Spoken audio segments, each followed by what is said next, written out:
Tout bon.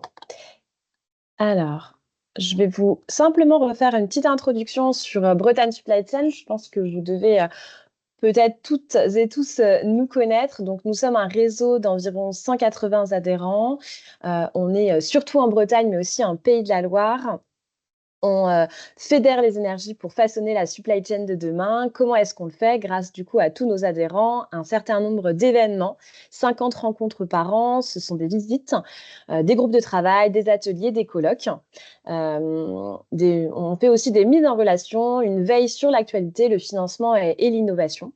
Cette année, avec BSC, on a aussi lancé des parcours tout au long de l'année, notamment pour monter en compétences sur différents sujets, comme l'entrepôt, le foncier, donc, et l'entrepôt de demain, l'excellence supply chain avec tous les métiers qu'on peut retrouver dans la supply chain, l'automatisation, l'emballage et tout ce qui est IA, données et data. Un événement dont je vous reparlerai tout à l'heure, nos 15 ans, qu'on fête le 24 juin à Saint-Malo. Bretagne Supply Chain, c'est aussi des projets collaboratifs qui sont animés par Bretagne Supply Chain, dont le projet Mixen que je vais rapidement vous représenter. Mixen, on est le dispositif régional visant à accélérer la transition écologique du transport de marchandises en Bretagne. On est sur 3 grands sujets, les énergies alternatives, le report modal, l'optimisation des flux. On est une équipe de 4 personnes. Et comment est-ce que, du coup, on fait vivre Mixen?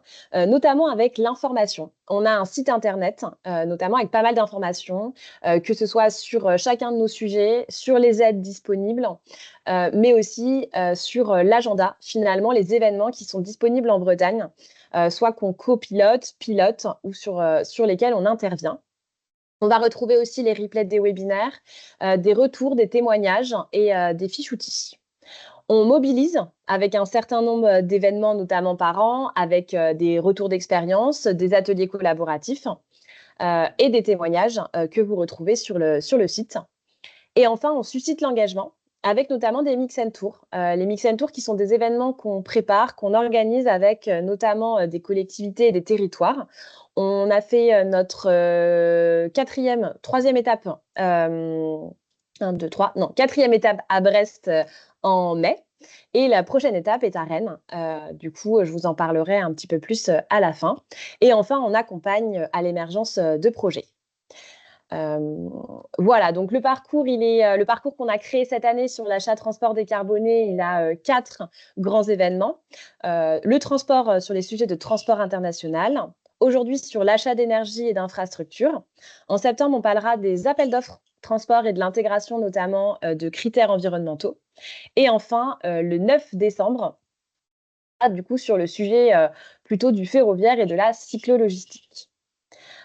Voilà. Aujourd'hui, on va pouvoir présenter notamment l'achat d'énergie sur l'électricité, le biogaz ou le béton. Mais avant toute chose, je voulais vous refaire un petit rappel notamment des enjeux de la transition énergétique. Donc, on a des enjeux environnementaux, climatiques. Notamment, on sait aujourd'hui que le transport, c'est 31% des émissions de CO2 en France. En France, pour le transport de marchandises, la part de diesel est de 94% pour les poids lourds. On a un enjeu de santé publique, bien sûr. En France, la pollution de l'air extérieur, c'est 48 000 décès prématurés par an. C'est le même nombre que les décès pour cause d'alcoolisme. Au niveau du transport, 58% des émissions de NOx sont en France et donc du coup sont liées au transport et 45% sont pour les VUL et les poids lourds. Un enjeu énergétique. Du coup, avec 32% de la consommation énergétique finale française, c'est du coup 42% pour les entreprises et les administrations et 93% pour la route. OK. Excusez-moi, j'ai un petit, hop, je dois faire un petit changement d'écran. Je le mets là. Une collègue vient, hop, je le mets comme ça. Celui-là, Ah, je crois que tu partages. d'accord. Merci beaucoup Caroline. Excusez-moi, du coup, je recommence mon partage. Ce sera plus simple. Hop. Est-ce que vous voyez celui-là? Eh bien oui, normalement, c'est tout bon. Toc. Voilà, je voulais vous faire aussi un petit rappel des enjeux réglementaires, notamment avec les grandes dates. En 2030, du coup, on a la loi de planification écologique qui prévoit 50 de vente de poids lourds à l'électrique. On voit aujourd'hui que les chiffres sont pas forcément aujourd'hui, n'avancent pas finalement vers ces 50 à 2030.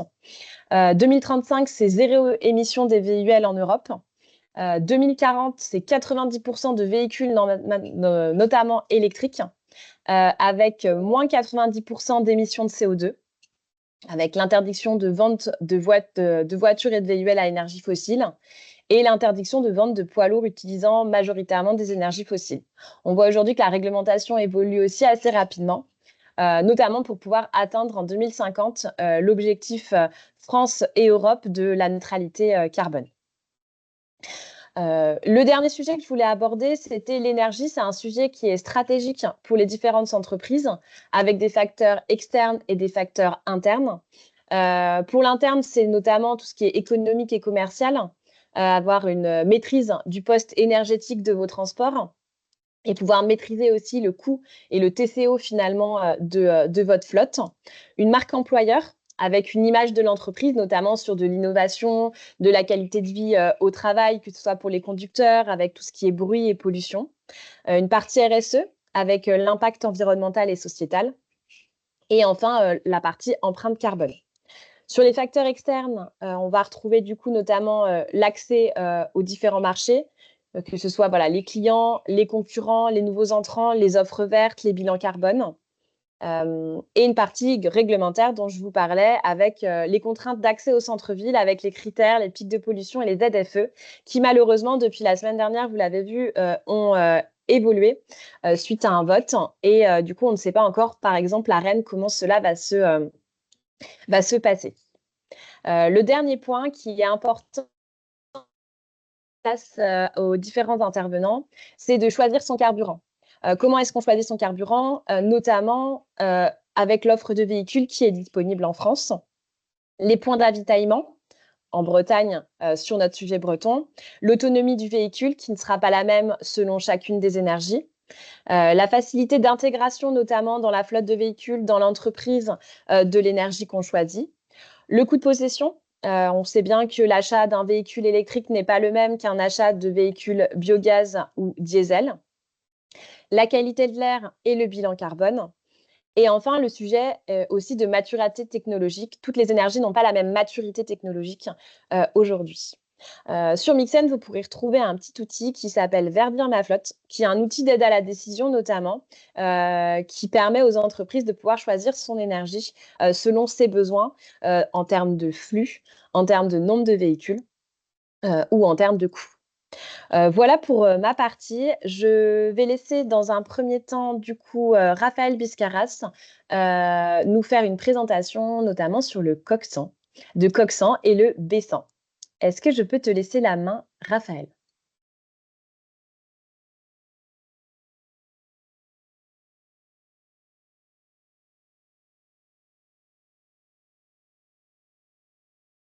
Est-ce que je te laisse partager ta présentation, Raphaël? On t'entend pas.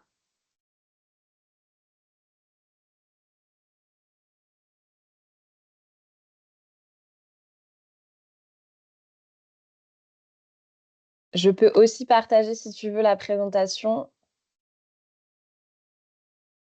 Est-ce que vous m'entendez bien? Ah oui, là, c'est bon. Bon. Hop. Alors, écoute, je vais pouvoir partager ma présentation sans souci. Hop, voilà. Est-ce que vous voyez bien tous l'écran? Oui, c'est tout bon. Est-ce que Bon, tu pourrais la mettre en plein écran? bien sûr. Il suffit de le demander. Et c'est parti. Alors, elle était là. Et normalement, elle est bonne. C'est tout bon. Je te laisse la main.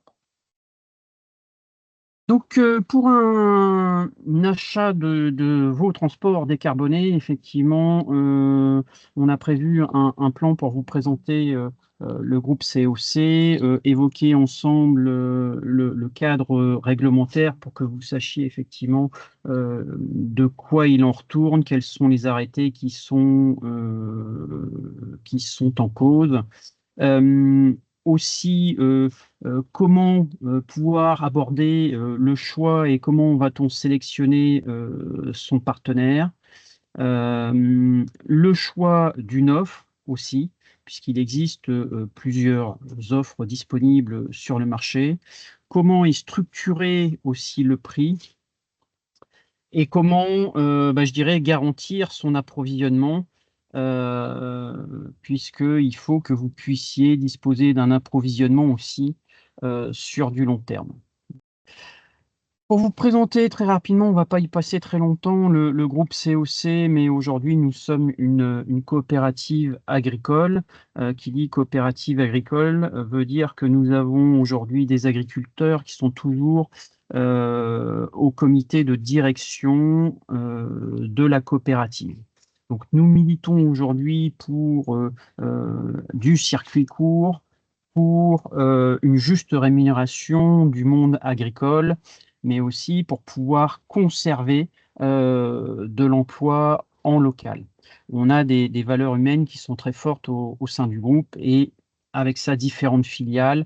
On a de la partie logistique pour assurer le transport amont, aval de nos céréales, mais aussi le transport de biocarburants. On a une autre filiale qui est la partie industrielle pour la transformation du biocarburant.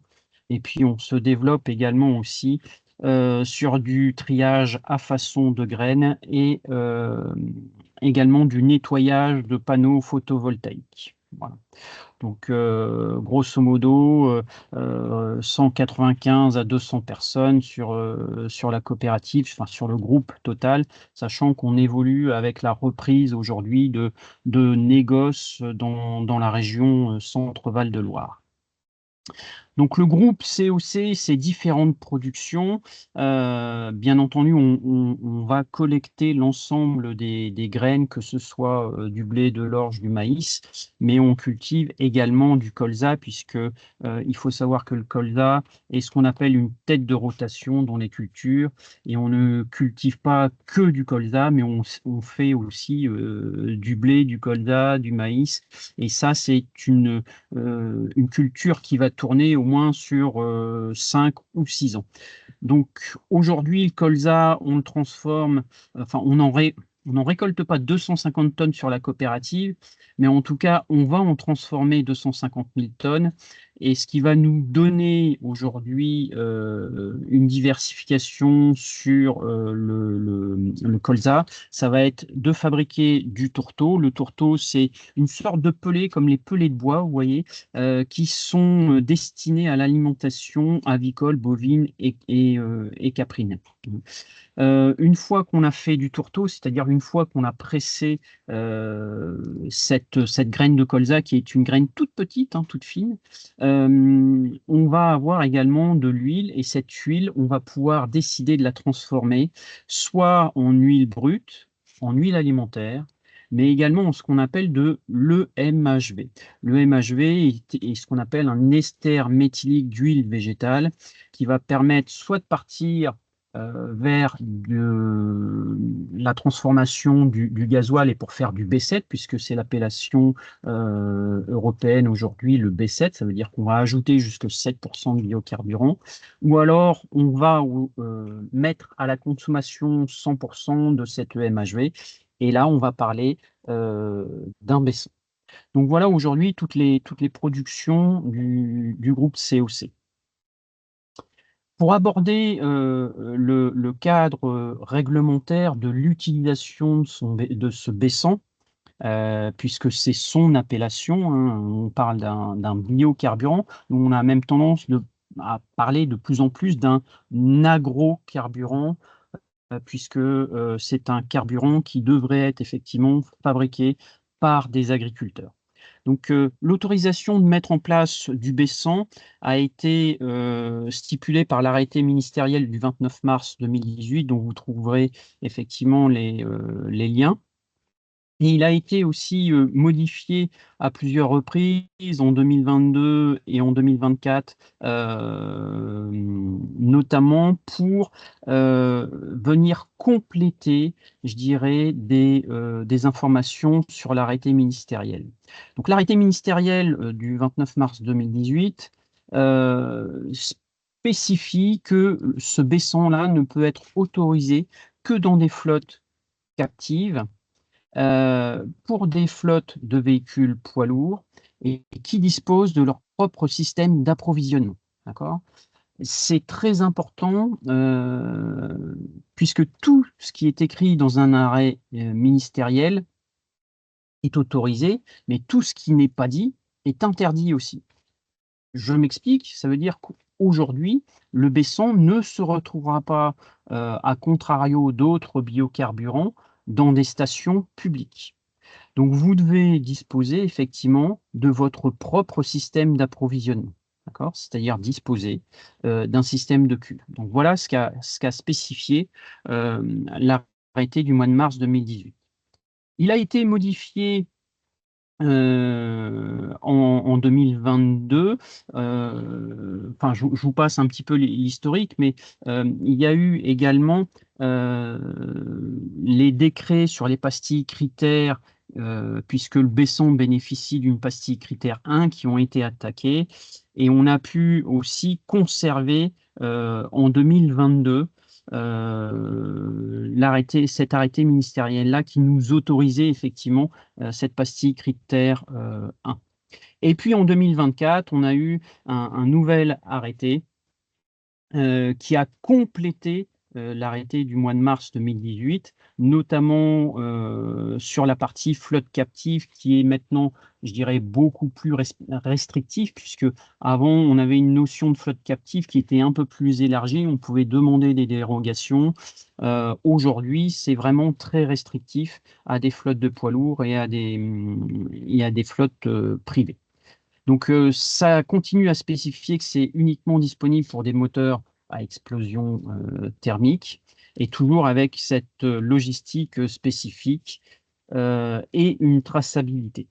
Ils ont introduit aussi dans ce nouvel arrêté du mois de juin 2024 une notion de consortium, où certains effectivement ont voulu interpréter cette notion de consortium en disant qu'il serait possible de faire du partage de cuves.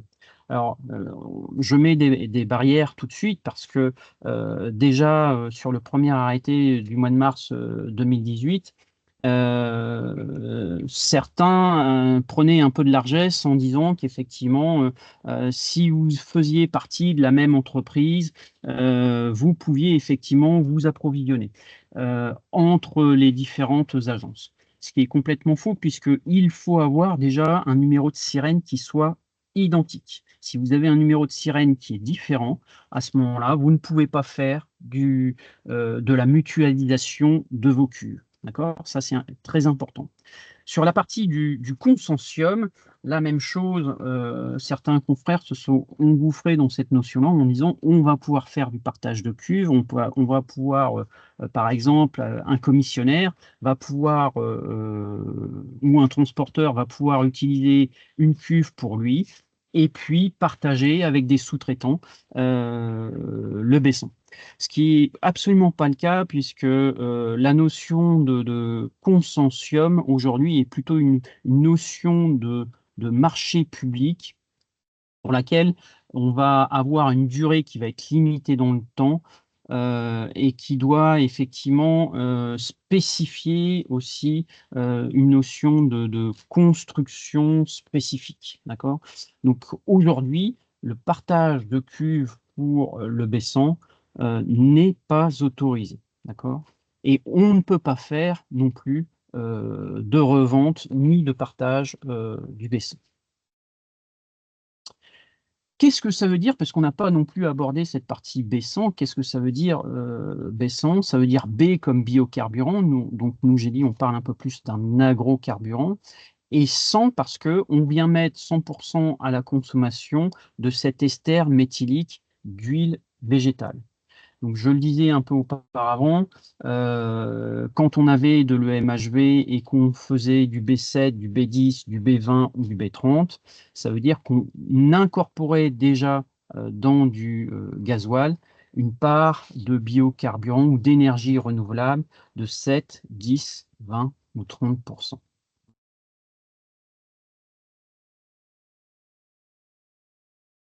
Comme l'arrêté ministériel spécifie que on ne peut mettre que dans des moteurs thermiques et des véhicules de plus de 3,5 tonnes, on a effectivement uniquement certaines marques qui sont homologuées pour pouvoir incorporer du B100, pour pouvoir rouler avec du B100. Et vous le voyez aujourd'hui, on a 5 marques en totalité qui acceptent le B100. Donc le groupe Renault-Volvo, le groupe Volkswagen avec Scania et MAN, et puis on a un dernier arrivant qui a commencé récemment à se mettre au B100, qui est la société DAF. Donc vous voyez bien que tout ce qui est VUL n'accepte pas du tout de B100, et à côté de ça, tous les poids lourds peuvent accepter, s'ils sont homologués, cette carburation au B100. On a aussi à côté de ça des groupes électrogènes qui ont la possibilité de fonctionner au B100. Et puis certains véhicules spéciaux, puisque par exemple, nous, on a fait des essais sur des chargeuses. Donc, il suffit qu'effectivement, par exemple, pour un tracteur, un Manitou, on aurait une autorisation spécifique du constructeur pour mettre du B100 pour qu'il puisse être autorisé à rouler au B100. On l'a dit, le B100 est uniquement destiné aux flottes captives, aux véhicules de plus de 3,5 tonnes. Mais aujourd'hui, on va avoir des véhicules qui vont être compatibles ou des véhicules qui vont être non compatibles. Je m'explique, tous les véhicules qui sont antérieurs à la norme Euro 6, donc vous le voyez sur la gauche de l'écran, tous les véhicules en Euro 1, 2, 3, 4, 5, toutes les marques là seront compatibles avec le B100. Tous les véhicules qui sont postérieurs à la norme Euro 6, là, on va rester sur les marques que nous avons vues précédemment, qui sont les Renault, Volvo, MAN, Scania et DAF. Et donc, dans ces véhicules compatibles, on va avoir la possibilité soit d'avoir à disposition, si vous achetez un véhicule neuf, soit la possibilité de choisir une pastille critère 2, c'est ce qu'on appellera des véhicules avec flexibles, ou alors des véhicules qui sont ce qu'on appelle irréversibles, c'est-à-dire qu'ils seront bloqués avec ce carburant B100. D'accord ? Et quand vous avez des véhicules qui sont commandés d'origine B100, en pastille critère 1, vous allez pouvoir disposer également d'un suramortissement, soit de 40% pour des véhicules supérieurs à 16 tonnes, soit de 60% pour des véhicules qui vont être inférieurs à 16 tonnes. Et puis, vous pouvez avoir des véhicules qui sont en Euro 6 et qui ne seront pas compatibles avec le B100. Si vous prenez un Mercedes, un Ford, un Iveco en Euro 6, ils ne seront pas compatibles parce que leur moteur n'est pas homologué avec le B100. D'accord ? Raphaël, je suis désolée, est-ce que tu peux, entre guillemets, un peu accélérer parce qu'on arrive bientôt à Oui, la fin du temps. Merci. on arrive aux 2 minutes réglementaires. Les avantages et les inconvénients du B100, c'est bien entendu la réduction d'émissions de CO2. On est sur une énergie renouvelable. Nous, on milite effectivement pour avoir une valorisation de la filière agricole et soutenir en local les agriculteurs. On réduit effectivement la dépendance aux énergies fossiles. Sur la partie financière, on a un iso-coût carburant par rapport à du gasoil ou du B7. Et c'est surtout que vous n'avez pas non plus d'avance de trésorerie à faire sur la partie TICPE puisqu'elle est déduite dès le départ. Un avantage non négligeable, c'est que vous n'avez pas de vol non plus avec, avec du baisson, et on a un produit qui est non ATEX et non ICPE, hein. Euh, les inconvénients, bah, il est vrai qu'on a une compatibilité avec certains véhicules qui est limitée, puisque si vous êtes en flotte de Mercedes, Ford ou d'autres, eh ben, vous ne pourrez pas mettre de baisson, sauf si c'est antérieur à la norme Euro 6. Il peut y avoir, en fonction du choix du prestataire, des problèmes techniques, hein, des risques de colmatage, une surconsommation puisqu'on a un pouvoir énergétique calorifique qui est moins important avec le baisson, donc on peut avoir une légère surconsommation avec du baisson. Il faut respecter aussi du stockage, sur une période qui est, limitée. En règle générale, on dit pas plus de 6 mois, et puis des entretiens plus réguliers, d'accord? Hem, pour sélectionner son partenaire, effectivement, au niveau du choix du baisson, bah, vous aurez la possibilité soit de prendre un producteur, soit de prendre un distributeur. Un producteur, bah, vous l'aurez compris, hein, et c'est quelqu'un qui produira, en France. Quelle est son activité principale? Ça, je pense qu'il faut s'y intéresser. Quelle est sa stratégie industrielle? Comment est-ce qu'il garantit aussi un circuit court et une traçabilité afin d'éviter aussi d'importer de la graine, qui ne soit pas de la graine française? Et puis le distributeur, lui, bah, qu'est-ce qu'il va faire? Il va chercher à acheter au meilleur coût. Il va avoir une stratégie de diversification et peut-être d'opportunité sur le marché. Si un jour, par exemple, le baisson est moins important pour lui à produire qu'un autre carburant, il pourrait très bien délaisser le baisson. Donc là, j'ai essayé d'être le plus exhaustif, possible entre les producteurs et les distributeurs. Donc les producteurs en termes industriels, vous avez des gens comme Avril, Cepol, Cargill, Valtris. L On est le seul groupe coopératif aujourd'hui, COC, qui appartient encore à ses adhérents. Puis après, dans les distributeurs, vous avez des gens comme Alten, Bolloré, Falaise, Evol, Romano. Voilà, vous le verrez dans la présentation. Pour la partie offre, en règle générale, vous avez la possibilité de choisir entre, 2 types d'offres, soit, une offre full service, une offre clé en main où le prestataire, votre partenaire va fournir tout ce qu'il vous faut pour, mettre à disposition le baisson. Ça va être la cuve, ça va être, le système de distribution, ça va être la jauge connectée. Et puis après, sur le deuxième type d'offre, ça va être un système d'approvisionnement seul. Le but étant effectivement de garantir un approvisionnement sur du long terme et de pouvoir être sûr d'être approvisionné en biocarburant, hein. Hem, je passe sur la partie approvisionnement automatique. Là, on va, voir toute la partie, taille de cuve pour sécuriser votre approvisionnement. Il faut que vous puissiez disposer d'un approvisionnement qui soit dimensionné en fonction de vos besoins. Donc pour ça, il y a différentes tailles, de cuves qui vont de 5 m3 jusque 50 m3. Vous voyez à gauche en bas un système de filtration pour sécuriser également votre approvisionnement. Et puis à droite, un système de jauge connectée, puisqu'on va réapprovisionner en automatique les cuves pour que vous ne tombiez jamais en rupture. Comment est en règle générale structuré le prix? Eh ben, en fonction de l'offre, que ce soit une offre full service clé en main ou d'approvisionnement, ou vous allez pouvoir fixer aussi un prix fixe sur une période donnée. En règle générale, le coût sera indexé sur un indice CNR cuve moyenne mensuelle. Donc j'ai mis le raccourci, vous pourrez aller voir. Et puis ensuite, on va déduire la partie TICPE, régionale ou nationale. Et puis vous aurez une remise commerciale qui sera en fonction du volume. Donc là, libre à chaque producteur et à chaque distributeur de fixer son montant de remise commerciale en fonction de certains éléments. D'accord? Et puis la dernière structure de prix qui peut exister, c'est la notion de prix fixe. On est capable de fixer un prix sur une période déterminée entre 6 mois et 1 an pour vous garantir tout au long de cette période-là un prix fixe qui peut être très intéressant pour certains marchés. Donc la garantie de son approvisionnement, pour terminer, c'est, effectivement garantir une période d'approvisionnement d'une manière contractuelle sur des périodes qui vont de 36 à 60 mois, et c'est aussi de ce qu'on appelle chez nous caper des contrats, c'est-à-dire de vous garantir un certain volume avec une certaine marge d'évolution.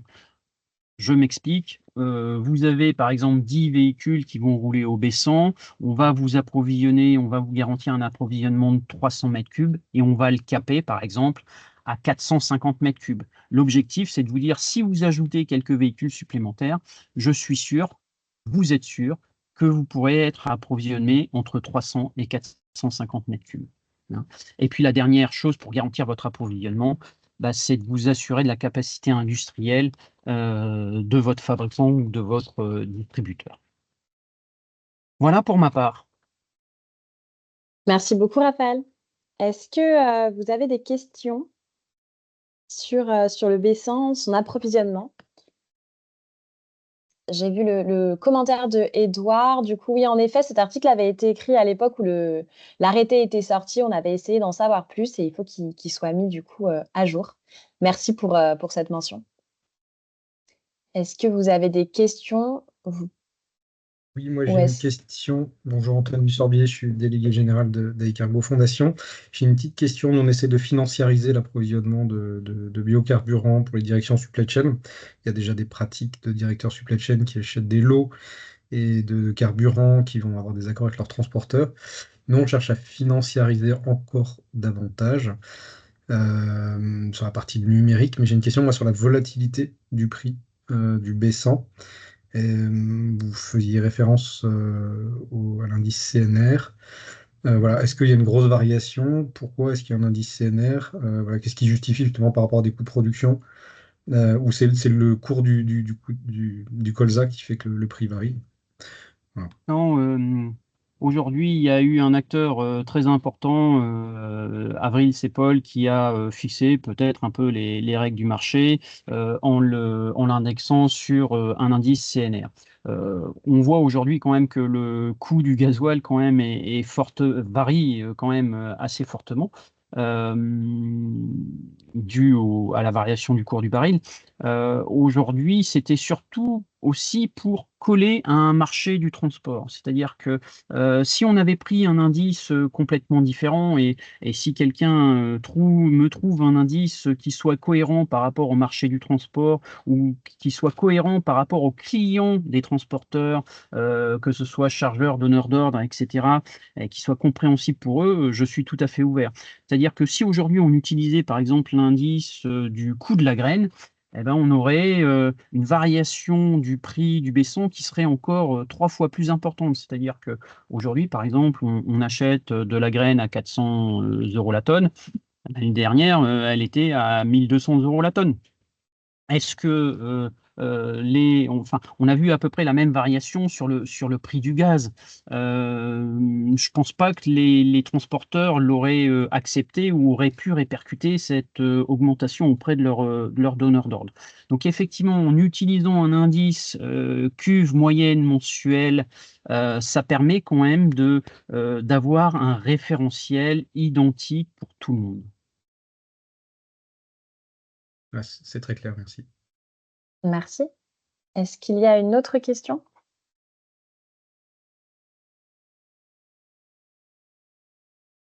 Ça marche. Je vais laisser du coup la parole au second intervenant, donc Charles de la Monneraie, si tu peux prendre la suite. Oui, bonjour à tous.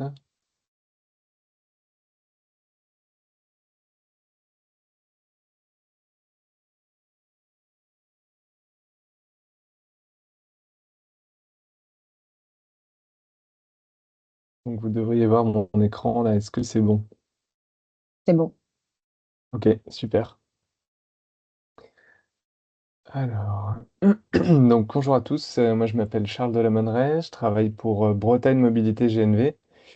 Et effectivement, merci à Mixel de nous proposer de présenter la manière dont on peut acheter du bio GNV aujourd'hui en Bretagne. Euh, Puisque c'est des problématiques enfin, ouais, c'est une problématique dont on parle beaucoup avec nos clients, à avoir de la visibilité sur le prix du gaz dans un marché qui n'est pas simple à comprendre. Alors, si j'optique, est-ce que ça passe? Oui. Donc, Bretagne Mobilité GNV, pour remettre un peu dans le contexte, on est un distributeur de gaz, de biogaz pour les véhicules, et nous sommes implantés donc en Bretagne avec des premières stations qui ont vu le jour avant 2020, avec une grosse croissance en 2020, 21, 22, et un réseau aujourd'hui qui commence à s'étoffer. On a une quinzaine de stations, enfin on a 15 stations ouvertes à tous les usagers et qui est accessible avec un seul badge et un plan de déploiement qui tend à mailler de plus en plus le territoire dans l'objectif de ne pas mettre que des stations dans on va dire dans les grandes villes, mais aussi de pouvoir donner des points d'avitaillement tout au long de la route pour les transporteurs sur les nœuds stratégiques routiers et que l'approvisionnement ne soit pas un problème en route, euh, même si le GNV offre une autonomie intéressante à l'échelon régional. C'est toujours rassurant de savoir qu'on aura à la fois de quoi s'avitailler au départ, à l'arrivée, voire en route. Euh, donc voilà, la tête du réseau aujourd'hui est en vert et en jaune et rouge les évolutions envisagées. Alors, donc je vais pas redéballer tous les avantages du bio-GNV, simplement comme effectivement tu présentais les éléments sanitaires et environnementaux, Charlotte, en introduction. À la base, le GNV, c'était d'abord un carburant qui devait aider à réduire les émissions nocives dans l'atmosphère, puisque le gaz, même le gaz fossile, a des échappements qui sont bien plus intéressants que le diesel dans l'atmosphère, avec 50% de NOx en moins, 90% de particules fines en moins. Et si on s'intéresse au bio-GNV, donc issu de la méthanisation principalement, on a 80% de CO2 en moins. Donc on est éligible à la vignette critère 1. Alors oui, son utilité demain en ZFE, on peut se poser la question, mais bon, au-delà de la ZFE, ce qu'on sait, c'est que quand on rentre en ville, on participe moins à cette pollution et on peut aussi se, comment dire, livrer à des horaires qui sont un petit peu plus critiques, puisque le véhicule fait également moins de bruit. Et si on regarde, si on veut comparer un peu les émissions de CO2, là pour le coup, au kilomètre parcouru, différentes énergies sont mises sur ce graphique, où on compare le diesel et GNV, là on voit qu'on n'a pas une énorme différence. Par contre, dès qu'on passe à du 100% bio-GNV, on voit qu'on est sur on va dire, équivalent à un véhicule électrique qui roulerait 100% renouvelable. Quand on regarde à l'ensemble du cycle de vie du véhicule, construction incluse et destruction incluse, on voit qu'on est sur des niveaux de CO2 équivalents. Donc, un atout pour à la fois l'atmosphère et votre bilan carbone. Euh, je disais que c'était produit par la méthanisation, donc le bio-GNV. Au moment où il est distribué, c'est qu'avant il a été mis sur le réseau. Donc comment dire, la méthanisation détruit les déchets organiques, enfin, on va dire décompose du fumier, du lisier, de toutes les matières finalement carbonées, végétales peuvent rentrer dans un méthaniseur, sont dégradées. Le CH4, qui est donc la partie méthanogène qui représente 50% du gaz euh, qui est issu de la méthanisation, rentre dans les réseaux, est contrôlé. Et finalement, vous avez le même réseau quand vous êtes une entreprise qui a un process industriel avec du gaz, que vous soyez un particulier qui se chauffe ou qui fait sa cuisine avec ce gaz, et ben c'est le même gaz qui vient alimenter vos camions. Je dis camions parce qu'aujourd'hui, c'est le principal des véhicules qui sont disponibles. Mais en fait, on a tous les véhicules peuvent être motorisés au GNV. C'est une motorisation spéciale pour le GNV. Malheureusement, on a peu aujourd'hui d'offres en véhicules légers et utilitaires, mais on a quand même une grosse offre sur les bus, les bennes et les camions qui couvrent aujourd'hui tous les secteurs, enfin tous les segments de marché, même si on a euh, peu de constructeurs aujourd'hui sur le marché français. On en a deux, hein, principalement, Iveco et Scania, qui proposent des véhicules. Je vous ai mis ensuite, enfin à la fin, un catalogue des véhicules. Vous pourrez le consulter dans la présentation. Donc voilà, on est vraiment sur une boucle logique puisque les bennes à ordures ménagères peuvent même ramener les déchets qui sont transformés en biogaz et qui les font rouler. Donc une logique locale également et produit par les déchets de nos agriculteurs.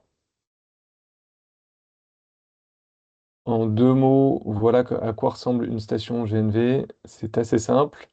On se branche sur le réseau de gaz, on compresse le gaz, donc qui est entre 10 bars à 250 bars, et on le stocke dans des bouteilles, et ces bouteilles sont déchargées très rapidement dans vos réservoirs, les stations de BMGNV sont dimensionnées pour faire un plein de 110 kg en 10 minutes, et avec 110 kg, vous pouvez parcourir entre 400 et 600 km. Donc un plein qui ressemble quand même pas mal à celui qu'on peut faire en diesel. Et donc on peut payer soit en carte bancaire ou soit avec des badges BM-GNV qui vous permettent de faire le plein sur l'ensemble des stations de Bretagne Mobilité GNV de Bretagne. J'en viens maintenant donc à cette problématique là, que Mixel nous propose de regarder ensemble, c'est comment est-ce que on achète le gaz. Comment est-ce qu'on achète finalement son énergie? C'est une question qu'on se pose également en dehors du transport. Et ce qu'on a remarqué en fait en discutant avec nos clients depuis notre création, c'est qu'on a deux types d'activités finalement qui ont des problématiques bien différentes. On a des clients qui roulent pour leur compte et leur problématique, ça va être de maîtriser son budget, d'avoir une visibilité. Évidemment, de préserver sa marge, ça c'est commun à tout le monde, mais c'est de se donner un cap et de piloter. Et on a des clients qui roulent pour des chargeurs ou qui roulent en prestation et qui là ont moins la main sur leur négociation, on va dire, avec les chargeurs et les prestations, puisqu'il y a un intermédiaire supplémentaire. Et là, leur but, c'est surtout de réduire le risque contractuel. Parce qu'ils contractualisent avec leurs clients, ils contractualisent avec leurs distributeurs BMGNV.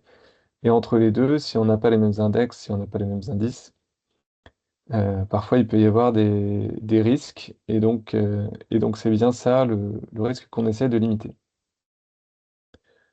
Donc aujourd'hui, on travaille avec des acteurs très différents hein, qui sont vraiment dans ces deux cas de figure. Que ce soit des acteurs très locaux ou des acteurs majeurs au niveau national. On arrive à trouver des solutions pour toutes ces typologies. Je vous mets ici un graphique de l'évolution du prix du gaz depuis 2023. 2023, en fait, début 2023, on sortait de la grosse crise du prix de l'énergie en général et du gaz, où il y a eu des grosses embardées. Et février 2023, on va dire, on retrouve quelque chose de relativement stable. Aujourd'hui, on a des variations et quand on compare on va dire, un prix totem à un prix gasoil à la pompe, on voit que parfois on est en dessous, parfois on est au-dessus. En tout cas, bon an, mal an, on est à peu près équivalent à du diesel. Euh, et ça, c'est quand on est sur un prix indexé. Donc, on a bien un prix à la pompe, un prix totem qu'on va afficher puisque tout le monde peut accéder à nos stations. Et ce prix à la pompe euh, n'est pas forcément le prix que vous aurez quand on rentre dans des discussions un peu fines sur votre activité. Parce qu'on a deux offres donc, qu'on peut proposer à nos clients pour répondre à ces différentes problématiques là qu'on a vues juste avant. Donc un prix indexé et une partie fixe plus indexée. Donc la partie indexée, vous la visualisez bien.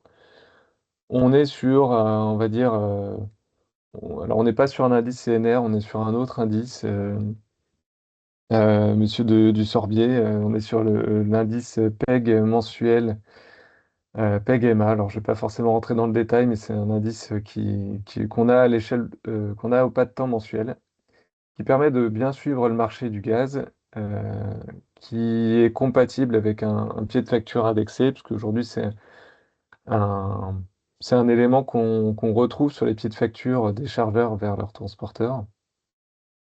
Et on a une visibilité en début de mois. Donc tous les mois, nous, on indique à nos clients quel est le prix du totem.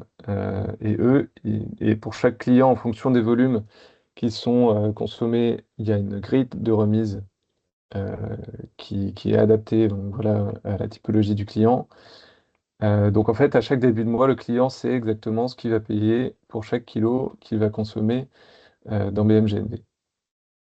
Et ça, à partir du 1er janvier 2026, comment dire, ces conditions-là seront homogènes sur toute la Bretagne, ce qui n'était pas forcément, ce qui est pas le cas jusque fin 2025, mais à partir de 2026, ce sera le cas. L'inconvénient de cette formule-là, c'est qu'il y a une soumission forte aux aléas de marché. Donc pour quelqu'un qui veut avoir un budget, c'est pas forcément idéal. Pour quelqu'un qui veut limiter ses risques vis-à-vis de son chargeur, ça fonctionne, puisque le chargeur va indexer également le dédommagement pour le carburant. L'autre offre qu'on a développée pour répondre aux clients qui avaient plutôt un besoin d'avoir un budget, c'est de fixer une partie. Et je dis bien une partie parce que l'objectif, c'est de pas mettre tous ses œufs dans le même panneau, dans le même panneau, tous ses œufs dans le même panier. Euh, on regarde finalement quelle va être la saisonnalité de consommation du client et on va essayer de fixer une partie du bandeau finalement. Là. On peut se dire que le mois d'août, il y a moins de consommation, bah, on va regarder la consommation du mois d'août. On regarde enfin voilà, quelle part de ce talon de consommation le client veut fixer. Et on dit, OK, bah, si tu prends 100 tonnes au mois d'août, on va dire qu'on prend entre 80 et 100 tonnes, et puis tous les mois, tu auras 80 et 100 tonnes à un prix donné, qu'on connaît. Et la petite variation qui est au-dessus, eh ben, ce sera en fait exactement la même chose que la partie indexée, mais on réduit considérablement le risque de volatilité sur la partie au-dessus du talon. Donc ce qui est intéressant dans cette formule, c'est qu'on a une visibilité long terme.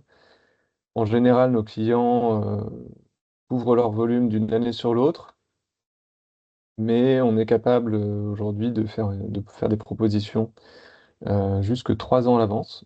Donc là, on peut échanger aujourd'hui sur des prix 2028 jusqu'à fin 2028.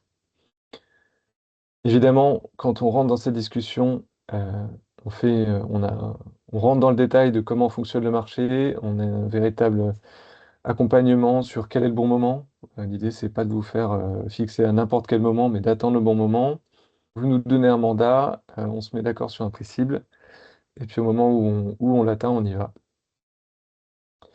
Mais on garde de la flexibilité au-dessus, enfin à la fois sur la taille du bandeau fixé, mais également sur ce qui est au-dessus, puisqu'on n'est pas du tout obligé de fixer 100% de son talon. On peut aussi mitiger ses risques et faire une offre hybride. Les inconvénients, c'est que quand on fait une fixation, on vous demande de vous engager sur la partie qui est fixée. Donc ça peut faire peur à certains, mais l'objectif, c'est de bien comprendre votre activité pour que les engagements eh ben, ils mettent en difficulté personne. Parce que nous, quand on fait une fixation, on est également engagé. Donc en fait, on s'engage pour vous auprès du distributeur, auprès du fournisseur de gaz. Donc on souhaite que cet engagement il soit bien partagé par tout le monde, mais qu'il mette en difficulté personne. Quand on est sur un transporteur avec un pied de facture indexé, on peut avoir des effets de ciseaux si on a fixé en se disant que c'était un bon prix et puis que l'année suivante, le prix du gaz baisse un peu. Ben, dans ce cas-là, on peut se retrouver on peut se retrouver en difficulté.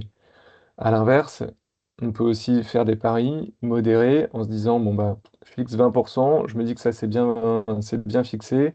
Si le prix du gaz augmente, et ben, au moins, on se sera protégé sur une partie de son volume.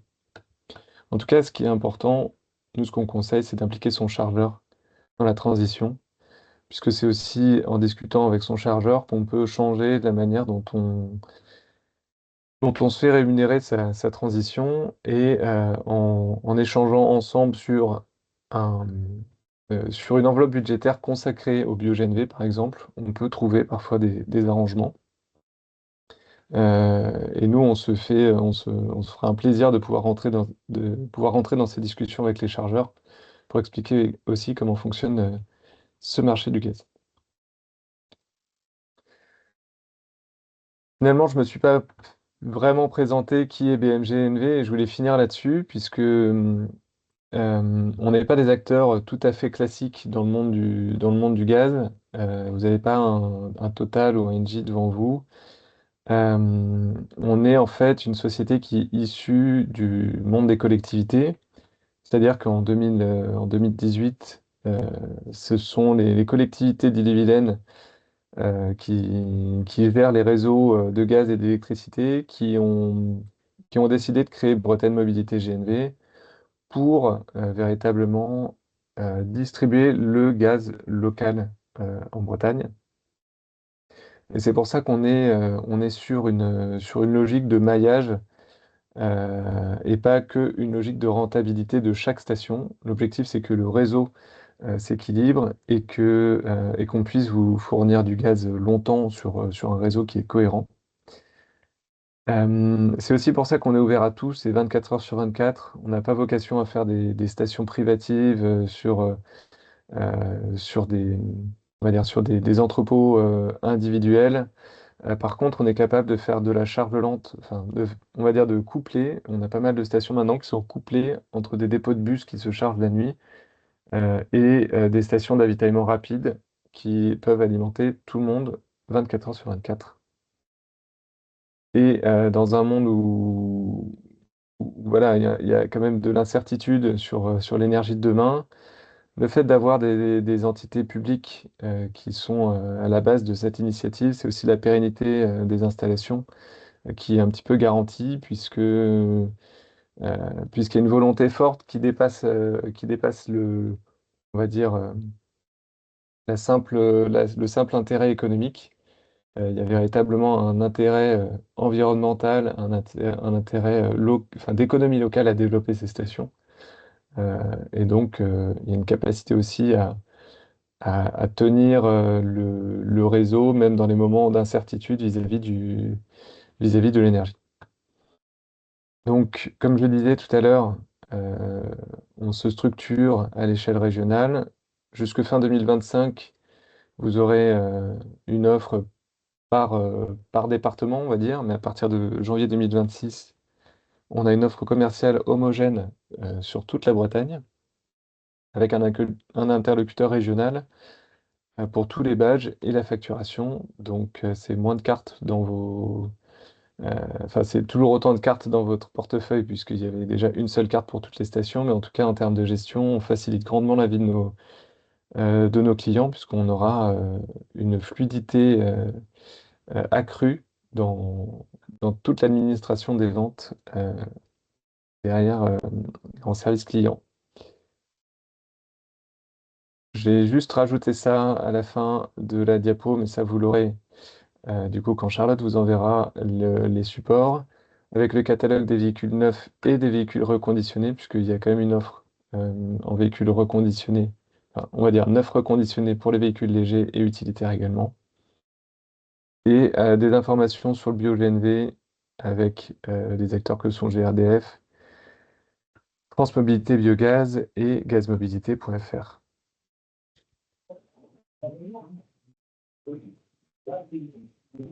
Et voilà, donc si vous avez des questions, n'hésitez pas.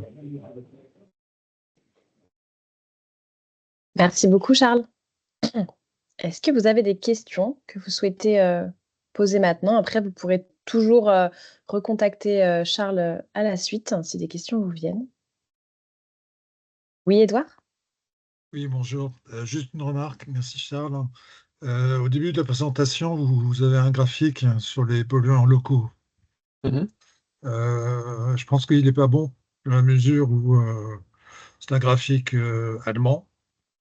On parle d'électricité, mais avec le mix européen. Voilà. Donc, si on veut comparer euh, en France les polluants locaux, il faut le faire, ou bien en utilisant comme source l'étude faite par Carbone 4 ou bien l'IFPEN, mais surtout pas ce que font les Allemands, parce qu'en matière d'énergie, c'est pas vraiment la bonne école. Voilà, c'était ma remarque. Ouais, effectivement, c'est une bonne remarque. On ne peut pas toujours se comparer aux Allemands. L'étude Carbone 4 est à peu près dans les mêmes clous, hein. C'est vrai que je pourrais mettre à jour ce Non, graphique. non, pas pour l'électricité, non.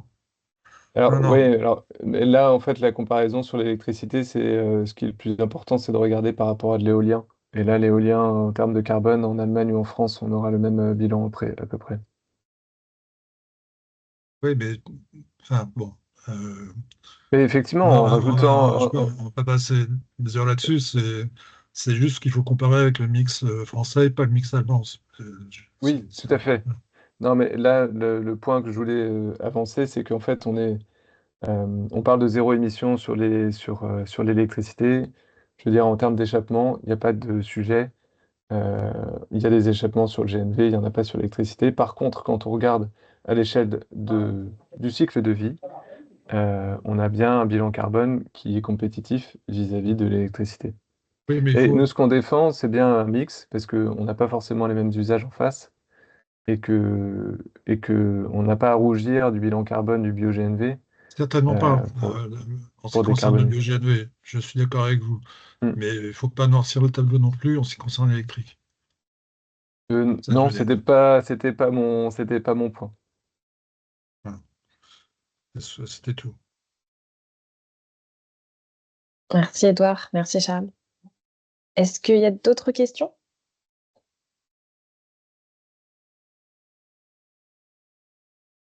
Du coup, C'est- moi, je suis. Pardon, Oui, Antoine oui, Dusorbier. Antoine. Bien sûr. Du coup, je suis un petit peu perdu dans votre discussion entre Charles et Edouard. Là.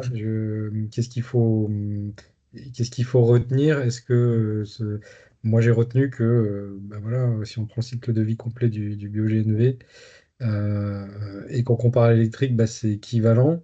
Est-ce qu'il faut comprendre qu'il y a un débat ou non? Non, attendez, je vais juste remettre la diapo. Hop, On a qui un. pose question.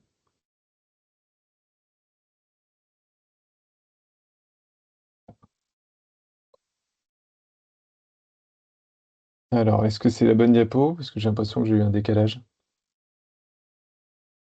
Oui. Oui. Alors, simplement, ce que je voulais illustrer dans cette diapo, c'est que on a bien là donc du diesel, du GNV, 20% de bio-GNV, 100% de bio-GNV, avec les émissions de CO2.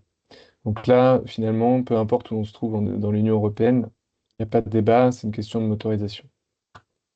Euh, Là où il y a donc, une certaine une approximation, c'est-à-dire que là, on va comparer du 100% bio-GNV avec de l'électricité mix européen.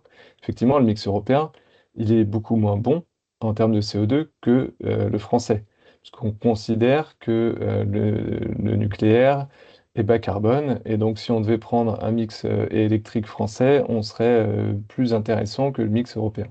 Ah oui, c'est très clair. Euh, Ouais, d'accord. ouais. Et par contre, si on compare avec de l'électricité éolien, là, on est équivalent. Donc, voilà, mon point, c'était surtout de comparer le bleu clair avec le marron en se disant que le bio-GNV et l'électricité renouvelable sont bien équivalentes. Et si on prenait Si on l'électrique analyse, français, on serait plutôt au niveau de l'électricité éolien, quoi. On serait bien plus proche de l'électricité éolien que Ouais, ça que va être du mix européen, puisque dans le mix européen, on a du charbon polonais, par ouais, exemple. ça. Voilà. Mais je ne saurais pas vous dire exactement où on se situerait. Il suffit d'aller les études Carbone 4 et Mm. IFPEN. Les graphiques, ils existent depuis longtemps. Merci pour cet échange. Je vous propose qu'on avance un petit peu parce qu'on a un petit peu de retard. Mais les échanges pourront continuer si vous voulez après vous recontacter. Je pourrais faire le lien. Merci. Merci beaucoup, Charles. Si. Je vais laisser la place à la parole à Nadia d'EDF. Du coup, Nadia, je te laisserai partager ta présentation. Oui, Nadia bien devait sûr. être accompagnée d'Isabelle Combastel, qui est notre point focal au niveau des échanges Bretagne-Spalchen-Mixen. Voilà, donc s'il y a des questions auxquelles Nadia ne peut pas répondre, le contact sera Isabelle et je vous le donnerai par la suite. Merci Charlotte. Bonjour à tous. Donc moi je suis Nadia Gautreau, donc je suis responsable commercial chez EDF, donc la direction commerce Ouest. Et donc aujourd'hui, j'interviens auprès de vous pour regarder comment on intègre l'arrivée de l'électromobilité dans l'achat d'électricité et gérer l'achat d'infrastructures. Donc, comme l'a dit Charlotte, c'est Isabelle Combastel qui est votre interlocuteur privilégié et qui se fera un plaisir de vous recontacter, puisqu'on n'est pas là pour aborder les points personnels, mais en tout cas, voilà, elle se tiendra à votre disposition avec plaisir pour en discuter plus particulièrement avec chacun d'entre vous. On Donc, ne voit pour pas ta aborder... présentation, Nadia. Pardon? On ne voit pas ta présentation. Ah, pardon. Pas de souci. Je reprends. Effectivement, moi, je la voyais bien. Hop. C'est tout bon. Tu peux la mettre en plein écran. Ouais, Voilà, super. C'est tout bon. Merci. merci. Donc, pour ce sujet, je vous propose de l'aborder en 3 points. Le premier point, ce sera quelles solutions peuvent être mises en œuvre en électricité pour décarboner le transport routier. Ensuite, je vous propose d'aborder les aides dont vous pouvez bénéficier pour vous aider à financer ce passage à l'électromobilité. Et puis enfin, les offres que peuvent vous proposer EDF sur la fourniture d'électricité, donc adaptées à ces évolutions.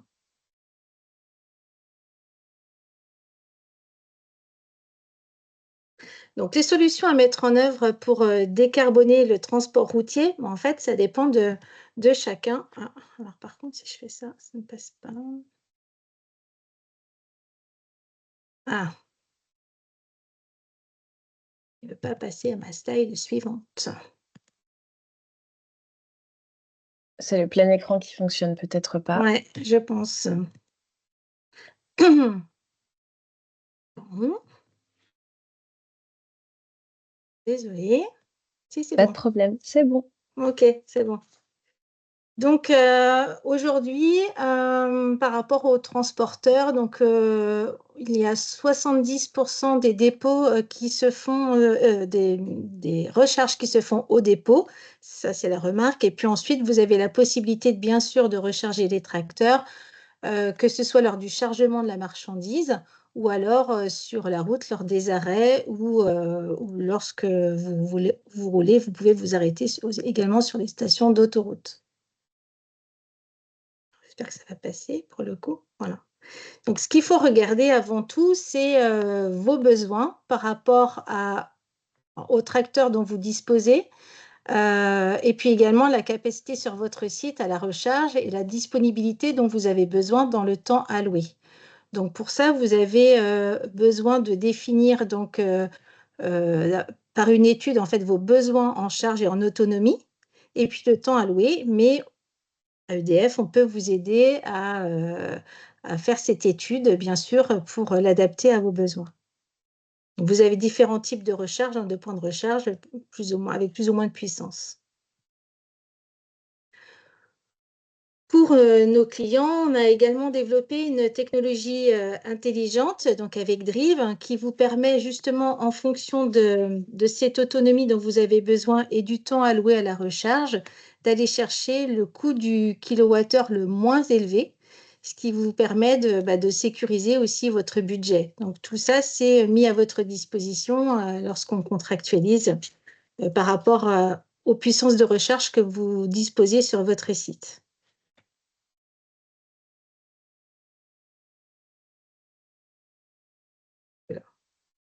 Un peu trop vite. Sachez que pour ce qui est du financement des infrastructures de recharge, donc pour les poids lourds, vous pouvez bénéficier via le programme Advenir d'une participation au financement de ces bornes de recharge pour les poids lourds.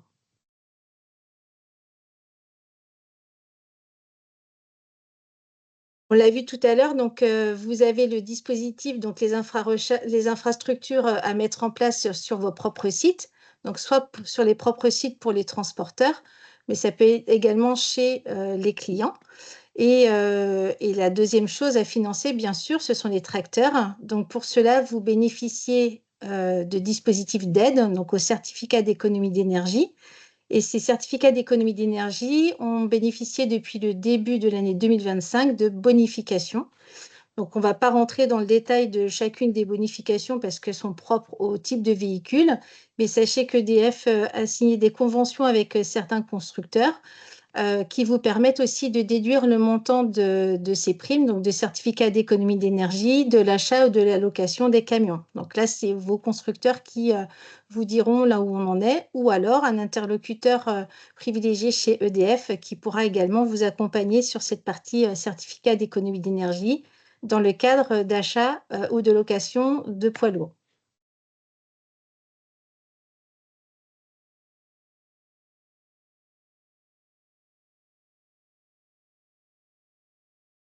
Donc là, vous avez une petite slide qui vous indique en fait par rapport aux différentes fiches de certificats d'économie qui existent, les bonus qui sont alloués donc par typologie de véhicule, donc soit la mobilité donc électrique avec du poids lourd, soit le transfert modal, donc la capacité que vous auriez à mixer en fait votre transport entre le routier et la voie ferrée. Tout ça, c'est éligible au certificat d'économie d'énergie.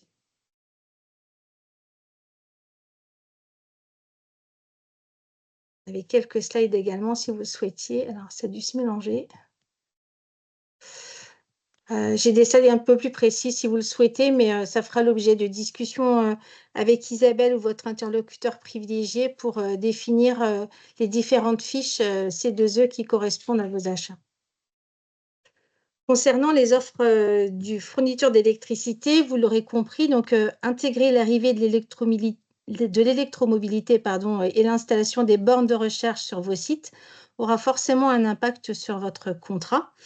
Donc l'idée, c'est bien de réfléchir en amont et de définir une stratégie cohérente sur la décarbonation du transport et donc de faire une étude de cet impact qui est essentiel pour anticiper la mise à disposition de la puissance nécessaire sur votre site et surtout de l'anticiper pour l'avoir au meilleur coût. Donc aujourd'hui, EDF peut vous proposer des contrats adaptés en vous permettant de sécuriser votre budget suivant vos objectifs, puisqu'on peut aujourd'hui vous proposer des contrats qui peuvent aller jusqu'à une échéance à fin décembre 2030. Donc, en fonction de la puissance dont vous avez besoin et du volume, différents contrats peuvent vous être proposés. Et donc, aujourd'hui, comme je vous le disais, les horizons de marché, on est à N+4, N+5. Donc, pour ceux qui souhaiteraient sécuriser leur budget jusqu'à fin 2030, c'est possible aujourd'hui.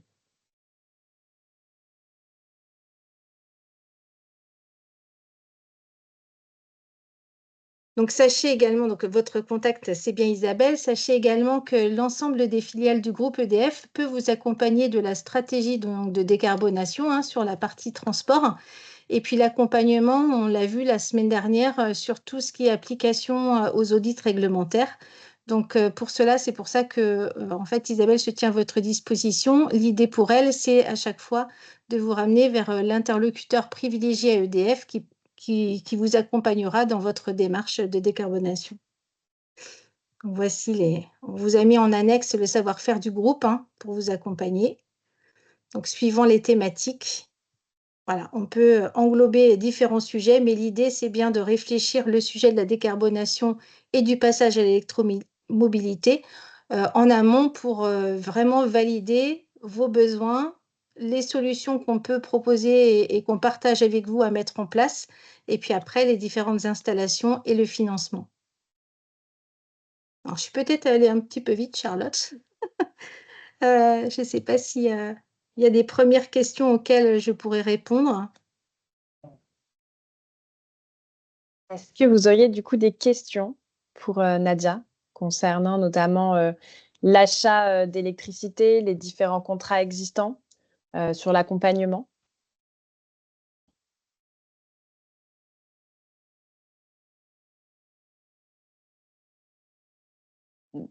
S'il n'y a pas de questions, du coup, n'hésitez pas à me recontacter pour que je puisse... Ah, Antoine? Je vais poser une petite question. Pour justement faire ces analyses sur la circulation actuelle des camions par rapport à ces clients existants et la possibilité de passer à l'électrique, est-ce que vous avez une offre dédiée justement sur les dernières offres, la dernière slide que vous montrez? Alors, c'est-à-dire que si vous vous positionnez en tant que transporteur par rapport aux différents clients que vous allez servir, c'est ça? Ouais, exactement. D'accord. Donc aujourd'hui, non. C'est-à-dire que l'accompagnement qui peut être mis en place, c'est si toutefois, par rapport aux tournées des différents transporteurs, l'autonomie n'est pas suffisante pour assurer la tournée, on va dire, avec une seule charge d'autonomie, la possibilité, c'est par rapport à vos clients, de les solliciter pour voir si eux-mêmes peuvent installer chez eux une borne de recharge rapide qui ferait relais en fait avec la recharge en dépôt. Ok. Et Donc sur aujourd'hui, un... la contractualisation, elle est propre au site et à chacun des sites, si c'est votre question.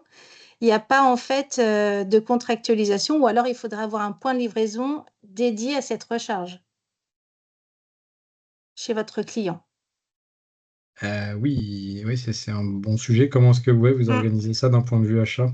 Justement, vous devez vous réapprovisionner chez votre client qui, lui, a peut-être bénéficié d'aide pour avoir une installation électrique de recharge, mais vous allez consommer son électricité. Est-ce que vous avez Ouais, déjà après, des dates? vous avez des cartes en fait de gestion de recharge. Donc, ça, c'est D'accord. à envisager après avec le client. Mais si vous avez un cas spécifique, il faut qu'on regarde. Mais il y a des choses qui sont mises en place et de de la gestion monétique et autres au travers des différents réseaux. Oui, ma question, c'était est-ce que vous avez une structure d'accompagnement dédiée justement pour étudier tout ça? Vous Oui, bien prenez, sûr. Ouais, voilà, au ouais, niveau de... d'accord. ouais, ouais. Alors, en fait, toutes les études, donc par rapport à la stratégie qui est mise en place, toutes les études sur les besoins en infrastructure, le dimensionnement, au regard aussi de la situation sur le site, de raccordement sur le site existant, et puis derrière du besoin que vous avez par rapport aux différentes tournées, tout ça, c'est des choses qu'on sait analyser. Mm. D'accord, Alors, avec un ou nous conseil en un peu direct, ou neutre. nous avec nos filiales. Ouais.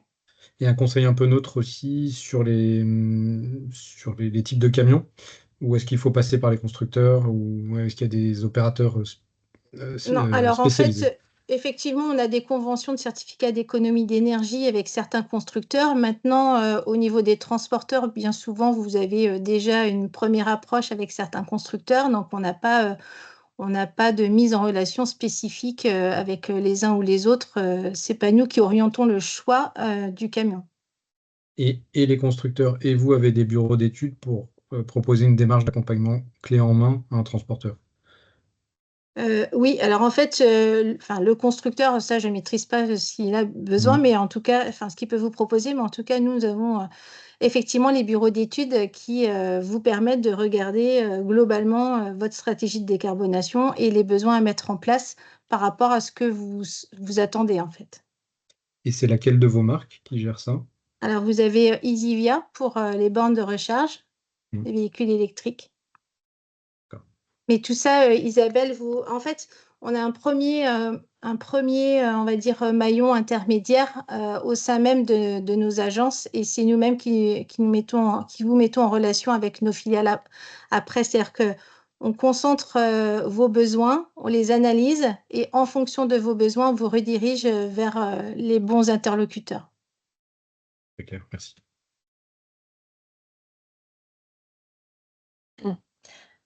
Est-ce qu'il y a d'autres questions?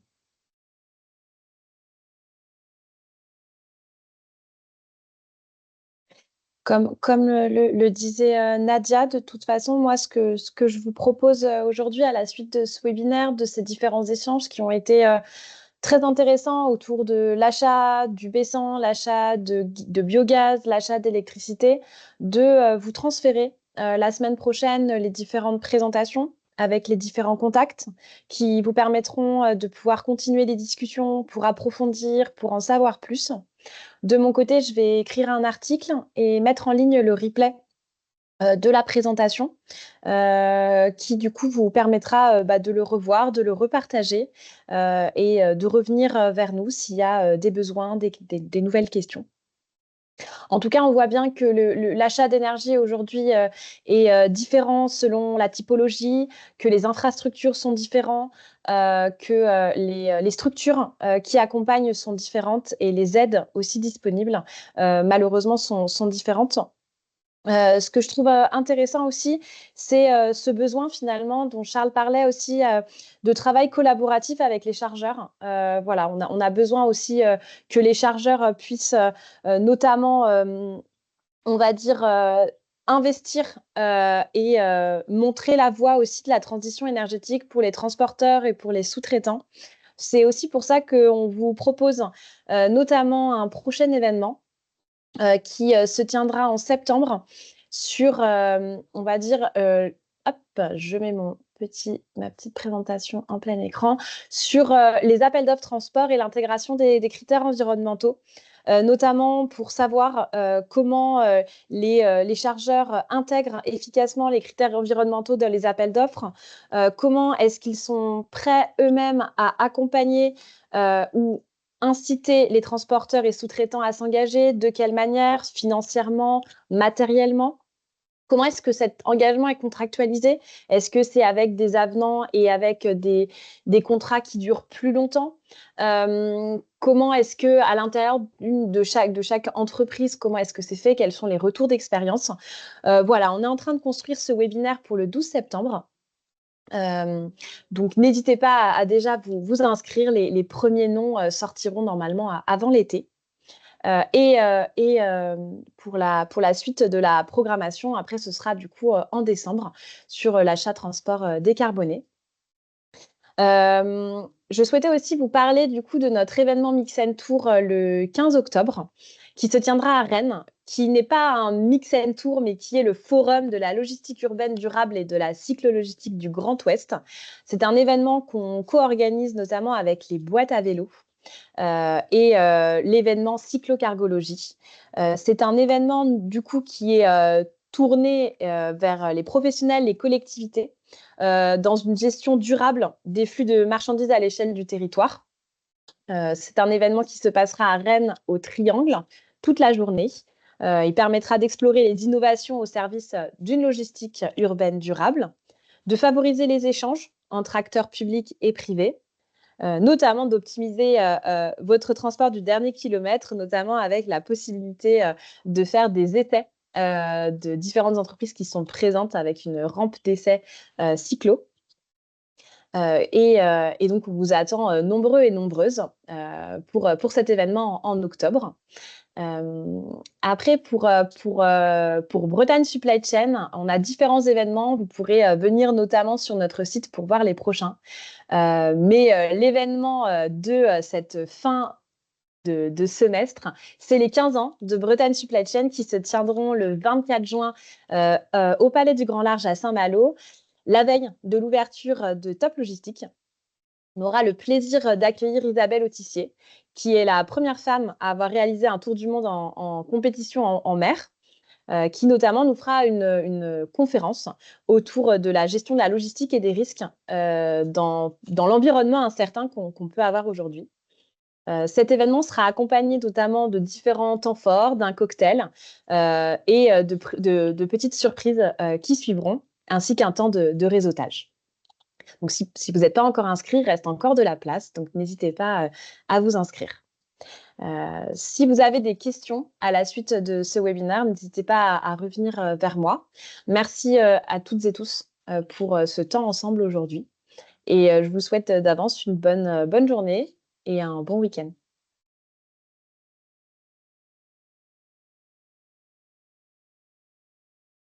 Merci, au revoir. Merci. Merci Charlotte, merci. Merci. Au revoir. Au revoir. Au revoir. Au revoir. Au revoir, à bientôt.